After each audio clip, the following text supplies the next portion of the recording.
दोस्तों, भारत और यूएस के बीच में ट्रेड एग्रीमेंट खटाई में पड़ता हुआ नजर आ रहा है। ये हो जाए तो भी मुश्किल है, ये ना हो तो भी मुश्किल है और डिस्कशंस यूएस में चल रहे हैं। और इसीलिए मिस्टर राजेश अग्रवाल जो इंडिया की तरफ से नेगोशिएट कर रहे हैं, उन्होंने अपना यूएस का स्टेप बढ़ा दिया है। और आप सबको पता होगा कि 9th इज द डेट। 9 जुलाई के पहले कुछ ना कुछ करना पड़ेगा। क्यों? क्योंकि जो एक ग्रेस पीरियड दिया गया था यूएस की तरफ से इंडिया को, वो 90 डेज का, वो खत्म। कि क्या गवर्नमेंट पे ऐसे प्रेशर कौन सा है? क्या इंडिया देश हित को पीछे छोड़ दे और ये एग्रीमेंट कर ले? पूरा विश्लेषण देंगे हम इस वीडियो में दोस्तों आप, और लास्ट तक देखिएगा क्योंकि हम इसमें कुछ आंकड़े भी आपको देंगे। ये वीडियो अंत तक जरूर देखिएगा क्योंकि ये बात सिर्फ व्यापार की नहीं है, ये भारत के भविष्य की भी है। और 3 जो सबसे बड़े खतरे हैं उनके बारे में भी हम आपको डिस्कस करेंगे। तो पहले तो हमने बताया आपको कि 2 डेट्स, एक 4 जुलाई और एक 9 जुलाई, दोनों बहुत इंपॉर्टेंट है। 4 जुलाई आपको पता होगा कि जैसे ट्रम्प गवर्नमेंट का एक बिग ब्यूटीफुल बिल, ये अमेरिकी संसद में पास हो सकता है। और अगर ये लोअर हाउस में पास हो गया, उसके बाद ये प्रेसिडेंट ट्रम्प के पास जाएगा फाइनल सिग्नेचर के लिए। और जैसे कि आपको पता होगा कि आज इसने, क्या उसका नाम है, एलोन मस्क ने कहा है कि अगर ये बिल पास हो जाता है तो हम एक नई पार्टी बनाएंगे, अमेरिकन पार्टी। वो इतना खफा है उससे। अच्छा, दूसरी डेट है ये जो मैंने अभी बताई आपको, 9 जुलाई। और इसमें ये भी हो सकता है क्योंकि एक सेनेटर हैं, उनका नाम है ग्रैहम। उन्होंने एबीसी न्यूज को एक इंटरव्यू दिया और उन्होंने कहा कि इंडिया के ऊपर हम 500% तक टैक्स लगाना चाहिए। और ये चेक क्यों आया है? Sanctioning Russia act 2025। अगर भारत रूस से तेल खरीदेगा तो ये टैरिफ बम भी इंडिया पे गिर सकता है, इंडिया पे और चाइना पे। That is 500%। लेकिन ऑफ कोर्स जो ट्रम्प की गवर्नमेंट है वो इसके अगेंस्ट है, क्योंकि वो इस समय ये नहीं चाहते कि किसी तरीके से इंडिया से, चाइना से और रशिया से, तीनों से एक साथ उनके टर्म्स खराब हो जाएं। तो ये इंडिया के लिए बहुत इंपॉर्टेंट है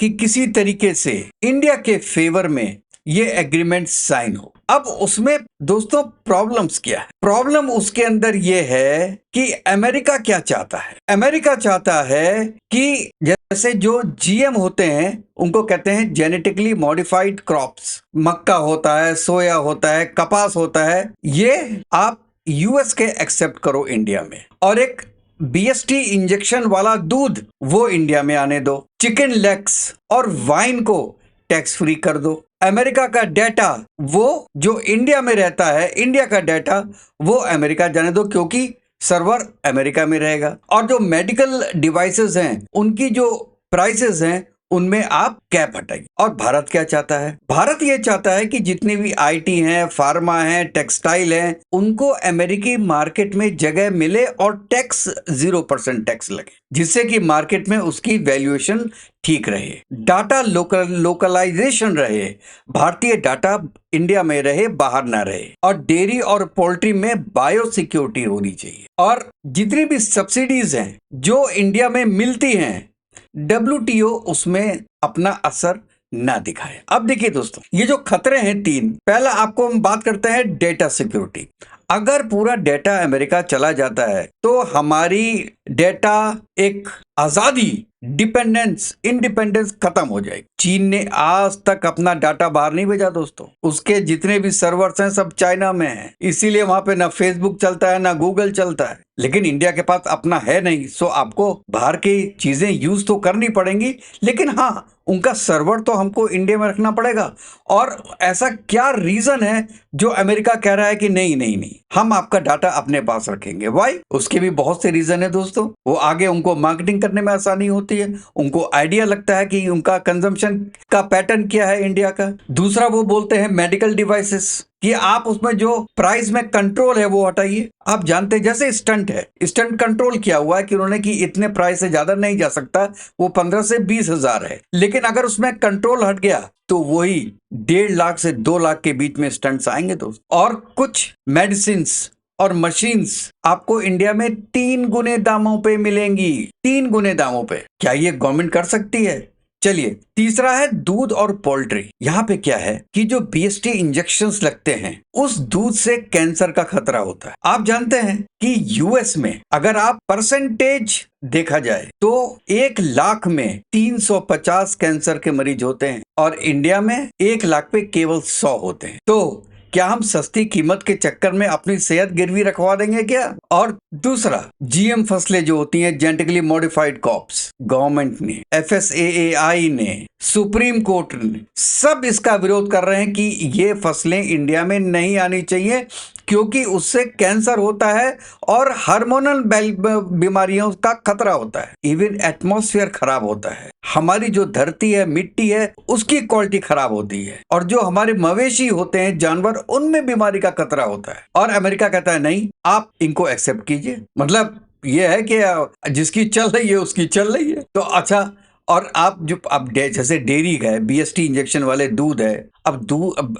वहां पे जो ज्यादातर है वहां पे 90% गाय का दूध निकलता है। इंडिया गाय और भैंस दोनों का दूध निकालता है, लेकिन यूएस में ज्यादातर गाय है। और गाय को ज्यादा दूध देने के लिए आप जानते हैं एक गाय वहां पे इंडिया से 5 गुना ज्यादा दूध देती है। उनको इंजेक्शंस लगाए जाते हैं, उनको पिग खिलाया जाता है, नॉन वेज खिलाया जाता है। तो इंडिया में अगर नॉन वेज खिलाया हुआ दूध आएगा तो ये एक धार्मिक इशू भी बन जाता है। और अगर आप केवल इस पॉइंट ऑफ व्यू से नहीं, आप दूसरे पॉइंट ऑफ व्यू से देखिए, प्रैक्टिकल पॉइंट ऑफ व्यू से देखिए, तो यूएस में जो डेयरीज हैं वो करीब 24,000 हैं, इंडिया में 5 लाख हैं। इंडिया में क्या होता है कि छोटी छोटी डेयरीज होती हैं, गवाले होते हैं, वो घर में दूध निकालते हैं, कुछ घर में देते हैं, कुछ बाल्टियों में घरों में पहुंचाते हैं, बाकी कोऑपरेटिव सोसाइटीज को देते हैं। कोऑपरेटिव सोसाइटीज फिर उनको आगे देती है, चाहे वो मक्खन बनाने वालों का हो, बटर वालों का हो, या आपके जितने भी डेयरी प्रोडक्ट्स हैं उनके लिए होता है। अब अगर बाहर का दूध, यूएस का दूध इंडिया में अलाउ किया गया क्योंकि वहां पे सरप्लस है, वहां पे दूध सरप्लस है, क्यों? क्योंकि वहां पे डेयरी प्रोडक्ट्स की खपत बहुत ज्यादा नहीं है और उनका प्रोडक्शन बहुत है, तो इंडिया से सस्ते दामों पे आपको मिल्क इंडिया में मिल जाएगा। और अगर सस्ते दामों पे इंडिया में मिल्क मिल जाएगा तो जितनी कोऑपरेटिव सोसाइटीज हैं वो डायरेक्ट इंपोर्ट करेंगी, वो बेचारे छोटे छोटे किसानों से क्यों लेंगी? और आप जानते हैं 70% जो हमारे रूरल एरिया हैं उनमें ये इसका डेयरी प्रोडक्ट्स का काम होता है। 70% हमारे किसान डेयरी बिजनेस में हैं, वो सड़क पे आ जाएंगे। क्या गवर्नमेंट इतना खतरा मोल ले सकती है? और पोल्ट्री फार्म वाले बर्ड फ्लू इतना फेमस है बाहर, उसके चिकन लेग्स इंडिया में आएंगे। अब इंडिया में क्या क्वालिटी कंट्रोल है, वो क्या भेजेंगे इंडिया में, कौन चेक करेगा? क्या यही मेक इन इंडिया है? तो यहाँ पे ये 2-3 प्रॉब्लम इतनी है दोस्तों कि इंडिया ये कह रही है भैया इन 3 चीजों में हम साथ नहीं दे सकते। अगर आपको एक इंटरम एग्रीमेंट करना है तो यू आर मोस्ट वेलकम, जिसमें डाटा सिक्योरिटी और मिल्क और पोल्ट्री का और जीएम, इन तीनों के बाद में डिस्कस करेंगे क्योंकि it's a long term thing. India को अपना भला भी देखना है। इसके अलावा जो आप कर सकते हैं वो 0 for 0 आप टैक्स कर दीजिए ऑटो सेक्टर में, और जो आपका एग्रीकल्चर है, डेटा है, जीएमओ है, इसके बारे में अभी समझौता नहीं करते हैं, इसको पेंडिंग में रखते हैं और उसके फर्दर डिस्कशन करते हैं कि क्या हो कि हमारा प्रोडक्ट और आपका प्रोडक्ट एट पार हो, जिससे कि फिर कंज्यूमर के पास ये चॉइस हो कि हम मेड इन इंडिया लेंगे या मेड इन यूएसए लेंगे। जहां धर्म बीच में आएगा वो मेड इन इंडिया लेंगे, जहां पैसा दिखेगा वो मेड इन यूएस लेंगे। तो ये चीजें आगे डिसाइड होंगी क्योंकि इसमें भाई साहब 7 करोड़ इंडियंस लगे हुए हैं डेयरी के बिजनेस, वो सब सड़क पे आ जाएंगे ना दोस्तों। तो ये बड़ा इंपॉर्टेंट है ये चीज कि इंडिया अब इस चीज को आगे कैसे बढ़ाता है। और अगर ऐसा होता है ना तो क्या है, अमेरिका की जो सब्सिडी मिलती है वो वहां पे गेहूं भी इतना सस्ता होता है और तेल, दूध, फल सब पे बाहर के देशों का राज हो जाएगा। याद रखिएगा 1950 और 60 में भारत ने PL 480 के तहत अमेरिका से सुअर मिला हुआ गेहूं लिया था, सुअर मिला हुआ। और तब उस वक्त हमारे जो प्रधानमंत्री थे लाल बहादुर शास्त्री, उन्होंने तब ये नारा दिया था कि जय जवान जय किसान। आज वही भारत खाद्यान्न पे आत्मनिर्भर है और अमेरिका कह रहा है नहीं साहब आप हमारा गेहूं खरीद। क्या ही एक विडंबना नहीं है दोस्तों?